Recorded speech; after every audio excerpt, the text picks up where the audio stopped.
Have you ever wondered how a simple decision can change the course of a story? In today's video, we'll explore one of the most surprising moments in the Bible, the confrontation between Balak, the king of Moab, and Balaam, the prophet chosen to curse Israel. But what happens when God intervenes in unexpected ways? And how does a donkey speak to save Balaam's life? Stay tuned until the end of this video, as we reveal how Balak's plan completely failed and how Balaam's story teaches us powerful lessons about obedience, faith, and humility. Get ready for a journey of discovery. The narrative begins with Balak, the king of Moab, observing the advance of the Israelites, who had left Egypt and temporarily settled on the borders of his territory. This approach causes great fear in Balak and his people, who feared that they would not be able to resist the strength of Israel. The reports of the power of the Israelites and the victories granted to them by the God of Israel had spread, making it clear that they were no ordinary people. They were under the protection and blessing of a superior power.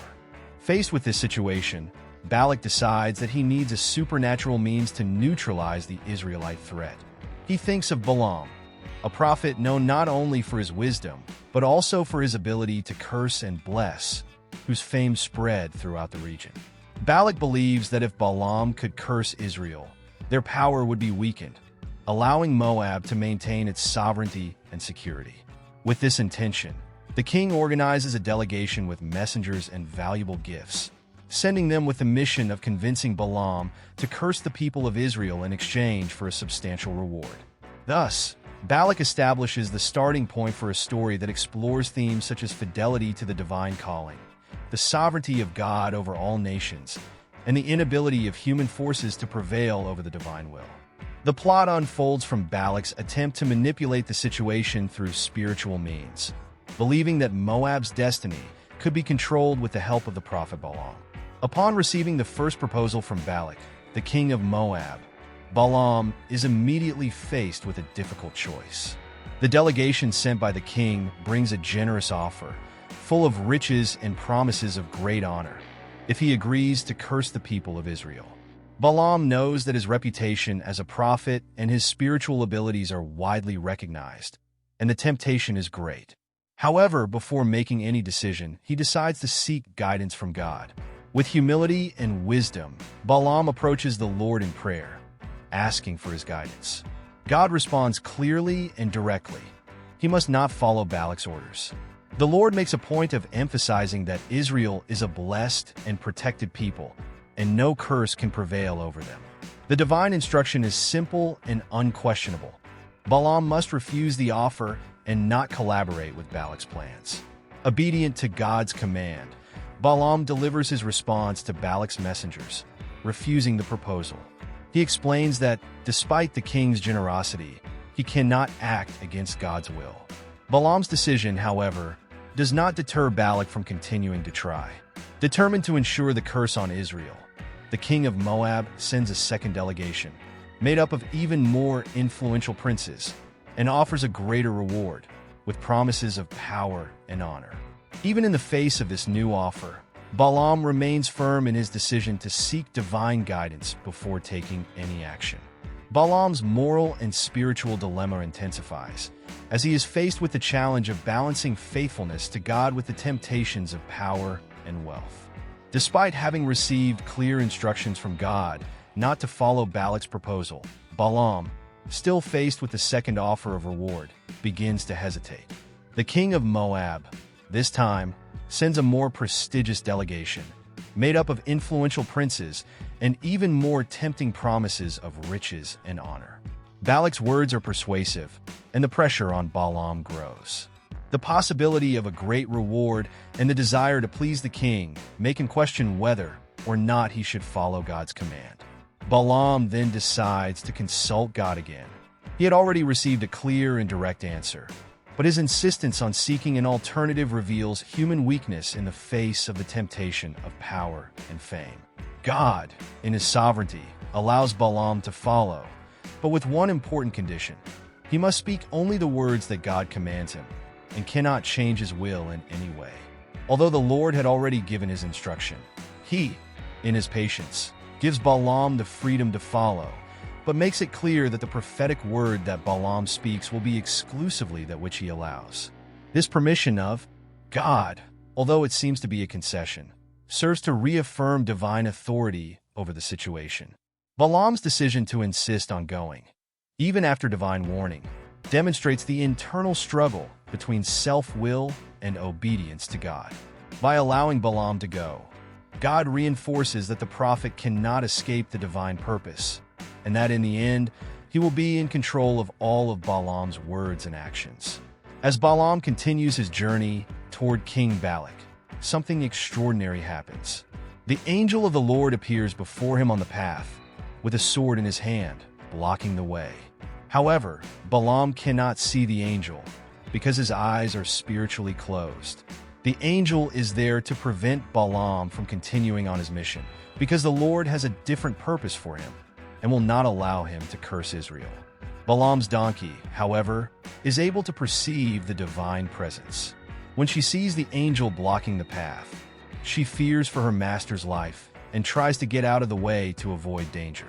But Balaam, not understanding the reason for the donkey's reaction, believes that she is just being stubborn. Irritated by her behavior, he repeatedly hits her with a stick, trying to force her to move on. He does not know that the donkey is acting to protect him from a greater evil. The donkey, in its attempt to stray once again, leads Balaam into the field, but he, enraged, beats her even more. Then she presses herself against a wall, hurting Balaam's foot, who, furious, hits her again.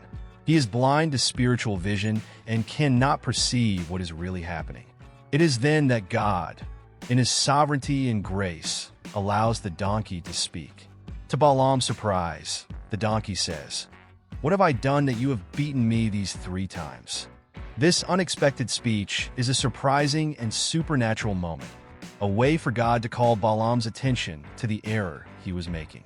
The donkey, which by instinct was trying to save its master's life, now becomes a means to correct his spiritual vision and lead him to recognize the presence of God on the path.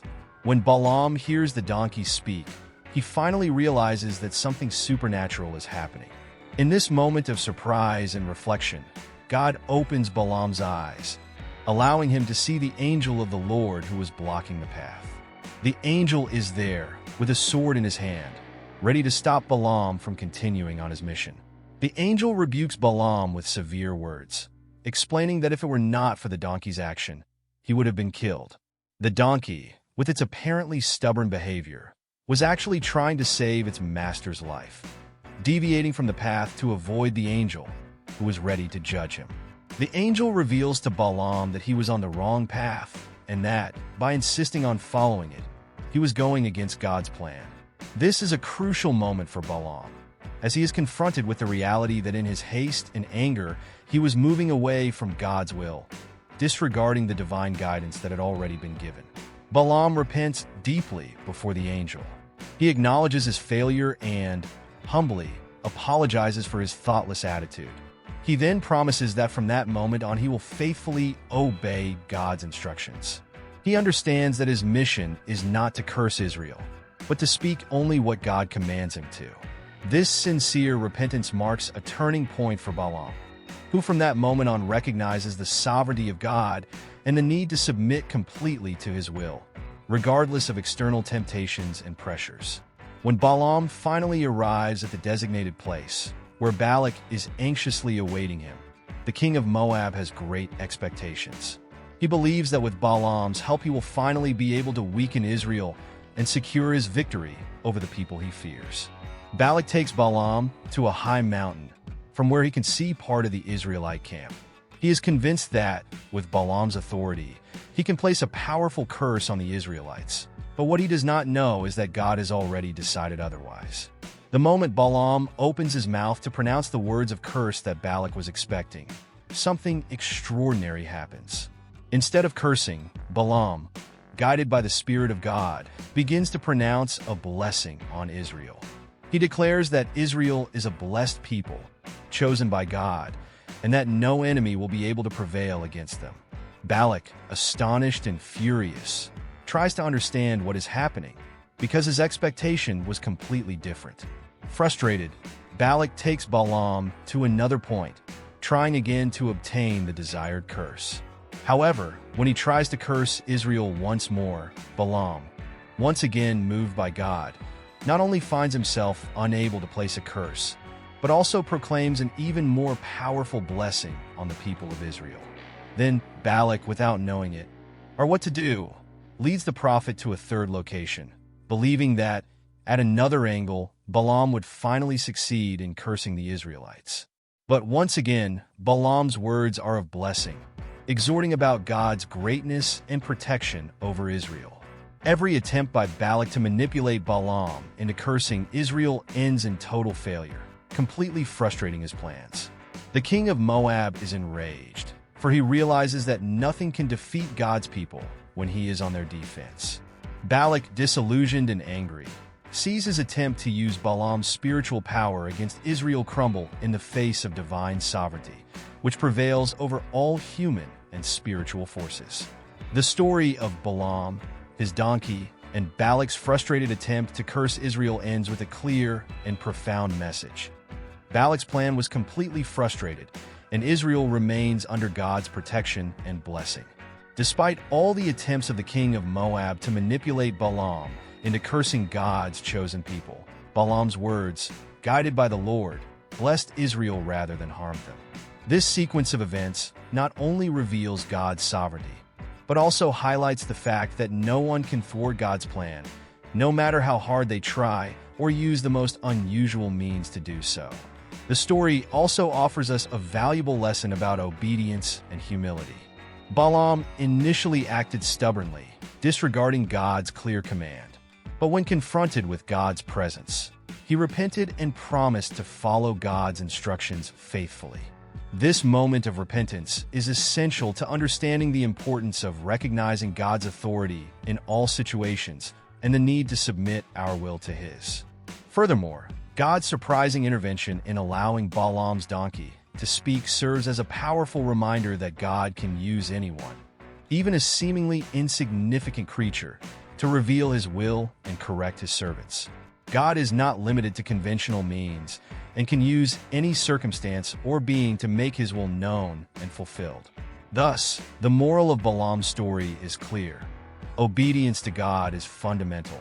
Humility is necessary to recognize His sovereignty, and we must be attentive to the ways in which He can reveal Himself in our lives, even through unexpected situations.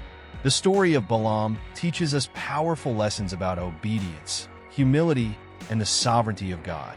Even when human will tries to deviate from the divine plan, it is impossible to resist God's purpose.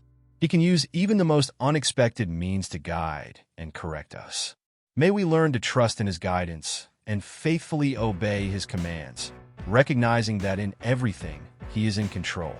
Do not underestimate the greatness of God, and always be attentive to the signs that He places in our path. If you were inspired by this story and want to continue learning more about profound biblical lessons, don't forget to subscribe to the channel. Here, we share messages of faith, wisdom, and reflection that can transform your outlook on life. Activate the bell so you don't miss any content, and follow us on our journey of discovery and spiritual growth. God bless you.